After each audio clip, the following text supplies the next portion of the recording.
Funny story about yesterday. Rytis texting in our URBONUS group chat. Middle of the third quarter and end of the third quarter. And the score was 60-44. Exactly. The biggest lead for Crvena Zvezda yesterday night in the Belgrade derby. It went down to the wire. Some people maybe thought the game was over at the end of the third. I thought the game was over. At least Rytis did. But Partizan made a huge comeback. We are going to talk about everything that happened in that Belgrade derby on this clip.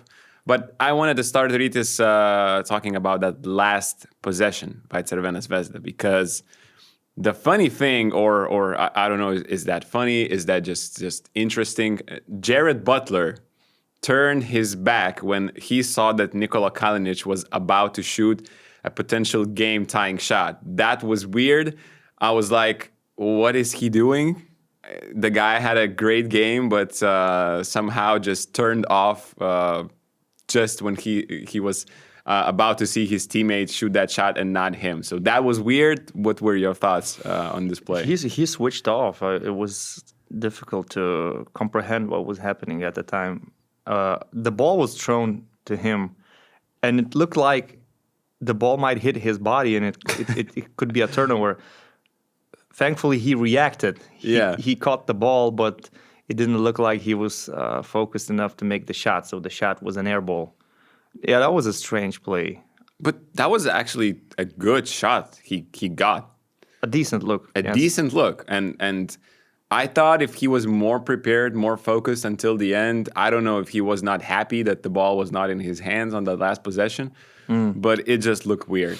Were you surprised that Partizan didn't foul when Kalinic had the ball, for example? I thought they could do that, but I don't know. Looking at how many three-pointer shots Zvezda took, maybe they were afraid of getting those 3 free throws, and it turned out to be a good decision. You know, some coaches decide to foul, some coaches decide to not do that. It usually has a lot to do with the time. If there's like 20 seconds left, it's easier for you to foul because you know that the other team is not going to rush a shot. And when there was like 9 seconds, it's a bit risky. So I'm in favor of what Partizan chose to do. They didn't foul. But yeah, Jared Butler had a decent look. Yeah. It's just that he wasn't prepared to take the shot. It seemed that way. You know, he wasn't ready. Yeah. Anyway, Partizan down 16, end of the third quarter, made a huge comeback in the fourth. Won the fourth quarter 30-16 after scoring 15 points, 20-14 in the first 3 quarters. They scored 30 in the last one and just completely turned the game around. It could be a turning point of their season. You know, now after Željko left, 2 victories for them. I think that's huge. The gap from the play-in is not that far. And winning in Belgrade derby, I think, is a huge game changer. That comeback was a little bit weird for me. It seemed that Crvena Zvezda thought they have the game. They stopped their process offensively. They just played, I thought, too many one-on-ones. Partizan had some easy shots in transition to start the break. Like, when it gets to 5-7 points, it gets tougher. But to cut it down from 16, you need some easy baskets. 3 transition plays after Zvezda's bad shots, and Zvezda had like 1 team foul at the moment, at the start of the fourth quarter. That, to me, was the key. But, of course, later, you know, a lot of, I think, individual great performances by some Partizan guys. Actually, yesterday was like a night of comebacks, a night of fourth quarters, because I was on Monaco-Fenerbahce game, and it was kind of a similar story. I didn't see Hapoel Virtus, but from the score, you can see that something like that also happened over there in Italy. And my take is that any fourth quarter comeback is usually fueled by a strong finish to the third quarter. That's actually what happened in Monaco-Fenerbahce game. And that's what actually happened in Belgrade derby, because it was 60-44. But then in the last plays of the third quarter, Partizan got some stops and got some easy points. And Wayne Washington made a couple of good plays. so they cut the deficit to 11. It was a good finish to a bad quarter. And then in the fourth quarter, you sort of like carry on with this momentum.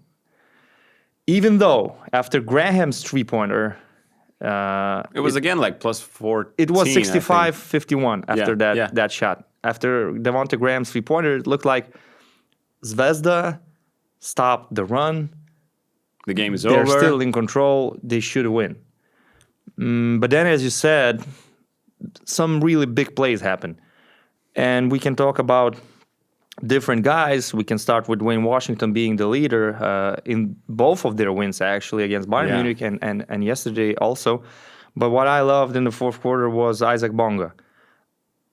There were at least 2 broken plays, possessions that went nowhere, that he actually saved, managed to score somehow with the shot clock running down. Also, an offensive rebound. He was really good at the at rebounding. He got a double-double, 16 points, 11 rebounds, 4 offensive rebounds. And in the fourth quarter, finally, you saw the energy and the hustle from Partizan players that was lacking throughout the season. But Zvezda, it seemed like they did all the wrong things on the court. They did everything to leave the window open for Partizan. And that ISO ball for them used to work in other games. If you look at how they closed games against Olympiacos or some other teams, it was also that in similar manner. Like they did play ISO, they trust Cody Miller-McIntyre. They're shooting a lot of off the dribble 3-point shots. Yeah. But somehow they got wins. This time they didn't close the game. There were too many turnovers, too many sloppy possessions. Not enough ball movement, maybe. Yeah. And Partizan just found the players that were hot in the right moment. And yeah, they got the win, which, as you said, could turn around the whole season for them.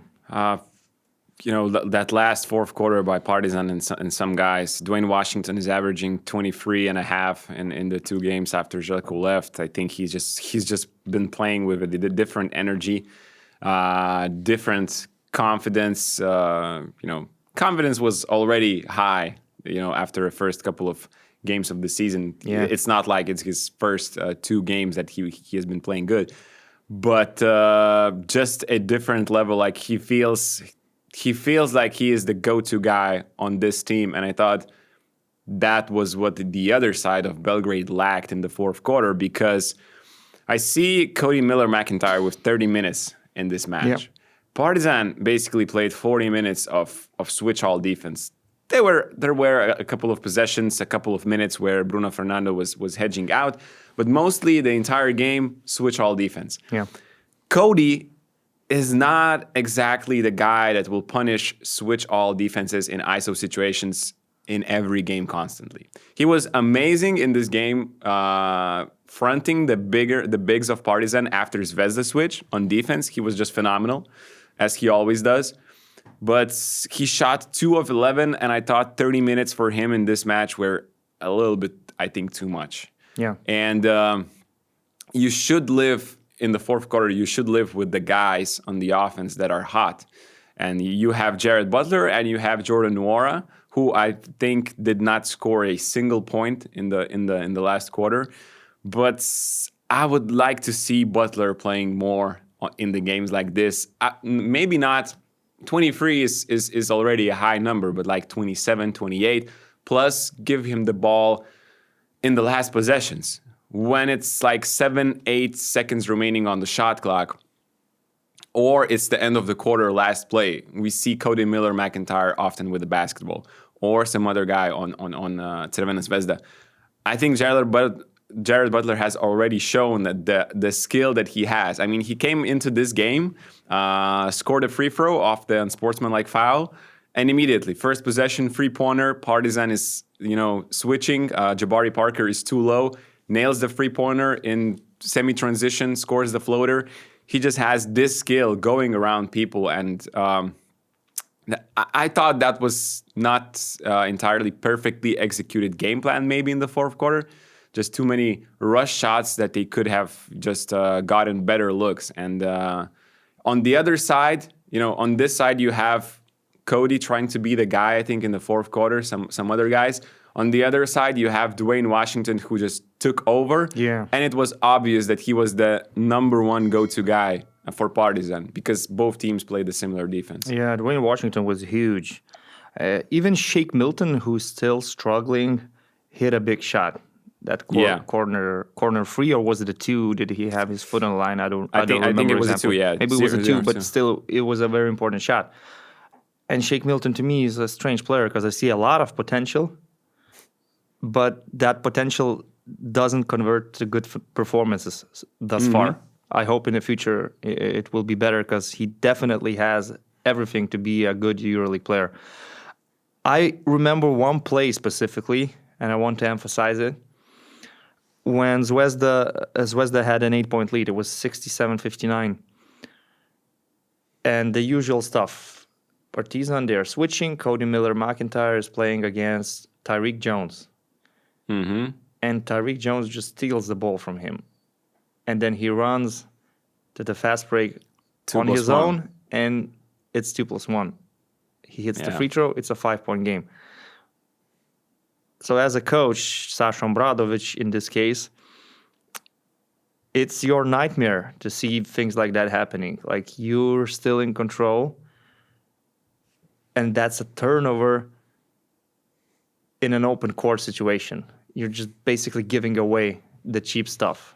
It should not happen in the fourth quarter. So Miller-McIntyre, maybe that was the moment I felt he's a bit tired because he's a good ball handler, and as good as Tyreek Jones is, he shouldn't be stealing the ball from Cody Miller-McIntyre that easily. So maybe he was a bit tired. Maybe, as you said, the usage of Jared Butler was insufficient. They put too much on Cody Miller-McIntyre on his shoulders. That could be the case. However, it's a tough loss for Zvezda to take, but if you analyze the whole 40 minutes, could you say that Partizan was the better basketball team? Probably no. I think they just made the last run of the game that actually decided the winner. Yeah. We probably should say like that about this game. Yeah, because it's hard to say Partizan were the obvious better team because they were not. They weren't. For 32 minutes of the match. They just happened to get the last run, and that decided the winner. But yeah, those last 8 minutes were just outstanding. Also, you got to give credit to Mirko Cokolic in these circumstances. He's the interim head coach. Who knows when the new coach will be there? But now maybe he stays. Maybe he stays. Who knows? He knows Sasha Obradovic very well. First of all, they worked together in Monaco. Yep. But what I liked is that in the second half, he decided to cut the rotation a little bit to just basically play the players he can trust.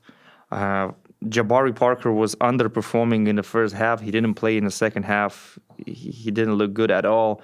So the coach just decided that these are the 6 players or 7 players that can bring us back in the game, and I will have to cut this rotation. I will just have to play with Bonga, with Dwayne Washington, with Tyreek Jones, with the players that I can actually trust. And even Nick Calates, if you look at the box score, you could say he had a bad game.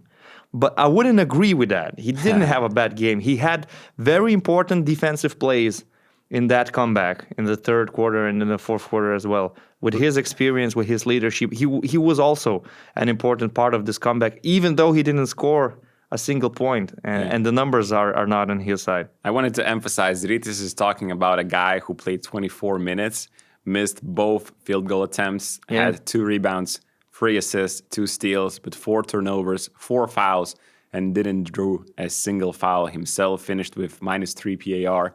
And so I'm not saying that was his greatest performance, but he helped. He helped. Yeah, there's a reason why he played 24 minutes. There was a reason why he played 24 minutes, and I'm glad you brought up the shortened substitutions in the second half, shorter rotations for Partizan because the way Jabari Parker started the game, after this. I'm not surprised he didn't really have much to do in the second half. Just just once again, lack of focus, especially in off the ball situations. You're switching all. You are playing that defensive system, so it's easier for everyone to understand, and you're still in behind, allowing 3-pointers to Jared Butler and all that stuff. So kudos to the new Partizan head coach for actually doing that in the second half. It worked. Shake Milton was plus 15 in the 24 minutes he played. Isaac Bonga plus 9 in the 25 minutes he played. And Jabari Parker was minus 9 in the 11 minutes I was so eager to see the beginning of the game because we were all curious about the atmosphere, how the Partizan fans will react. This is the Belgrade derby. So and this is just the second game after Željko left. Departure. And we all saw what happened last week. They booed their own players. Yeah. They were still chanting Obradović, Željko a lot, but they were supporting their team. They were booing Zvezda. That's for sure. Even if you protest against your president, your club, the players, you will always hate Zvezda if you're a Partizan fan. Hey, you're not. Partizan fans are not cheering for Crvena Zvezda. You know. This is not Bayern against Munich. Bayern Munich. It's not Bayern Munich. It's okay. Against Crvena Zvezda, that's just too much. The atmosphere was great. However, the beginning of the game was a mess. It was a complete mess. The first 5-6 minutes, I saw Sterling Brown shooting pull-up mid-range jump shots in transition. It was just ridiculous. It felt like G League basketball. It was a mess. And even Zvezda didn't really start great. They didn't get the rhythm in the first minutes. But eventually, it seemed like everything's going the way it's supposed to go. Like Zvezda is now a playoff contender. Partizan is a team somewhere down in the standings, looking for a new coach, looking for a new system, and that's what you expect in such context. But then everything just changed. The beginning of the game, as I said, it was a mess. It was a real mess, and some Partizan players.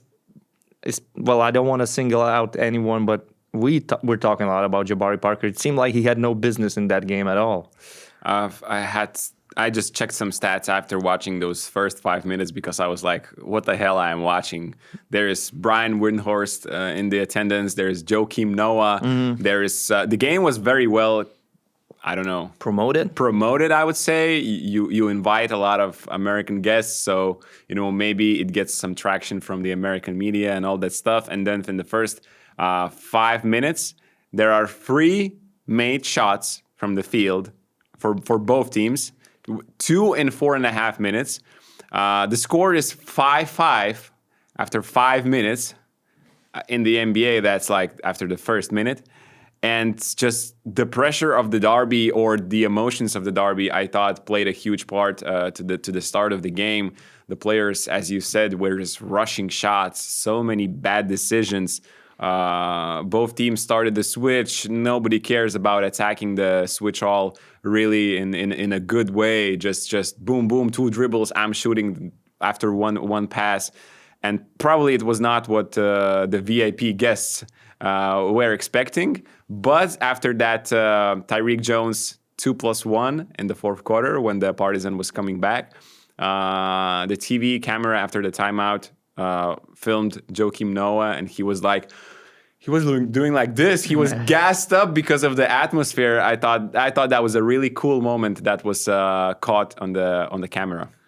It's true, and it's nice to see Joakim Noah. I forgot about him, but he was such a great center for Chicago Bulls. At some point, he was like 3rd in the MVP race.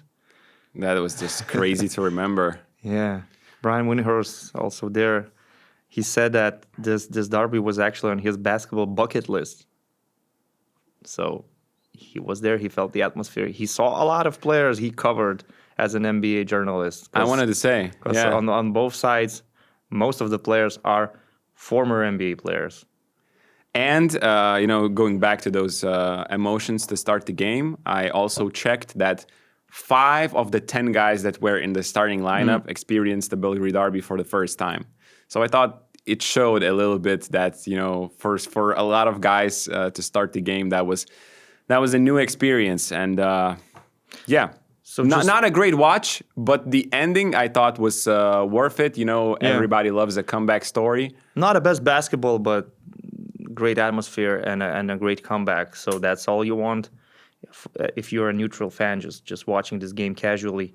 And just to wrap it up, I think Zvezda will be fine. It's just one loss. It's a lesson to be learned. You have to be better in these situations when you have a 16-point lead closing the third quarter. But it's more interesting to talk about Partizan. Do you believe they can now maybe go on a run? They're playing Virtus at home next. Then they have a trip to Lithuania. Then they have Maccabi. After that, three in a row, really tough away games against Valencia, Monaco, and Barcelona. So the schedule is maybe not the most favorable for you to go on a run, but perhaps these wins will build some momentum, and they could get some wins against better teams. I would think so. Yeah, but the track record of just this roster tells me to be patient. I want to see more. These are two huge wins. I see the players that are motivated. I see the players that are energetic, despite the whole situation with their fans and all that stuff. But at the same time, I have seen this team pick up great wins last season, this season, and then they just get back to their bad habits that are keeping them down. So it's really interesting to see. These are two huge wins, but I'm not jumping on the hype train as of yet. I want to see more. Can they play a bit more consistent? Because let's be real. For 30 minutes yesterday, they sucked. They played bad. It's true. So winning a derby maybe will at least get the fans back on your side. For sure. They won't forget Jelko Obradović. They will never forget Jelko Obradović. They will never forgive for what happened. But if you continue putting effort on the court, they will support you. And I'm just going to say, I'm a big believer in Shake Milton. 20-point game coming soon. Okay. He didn't have great performances so far. But I just look at him. I see a great basketball player. I know there will be a breakthrough at some point. 20-point game coming soon. Okay. Write that down, Partizan fans. And of course, if you watched until this moment, don't forget to press like on this video and subscribe to our channel as well.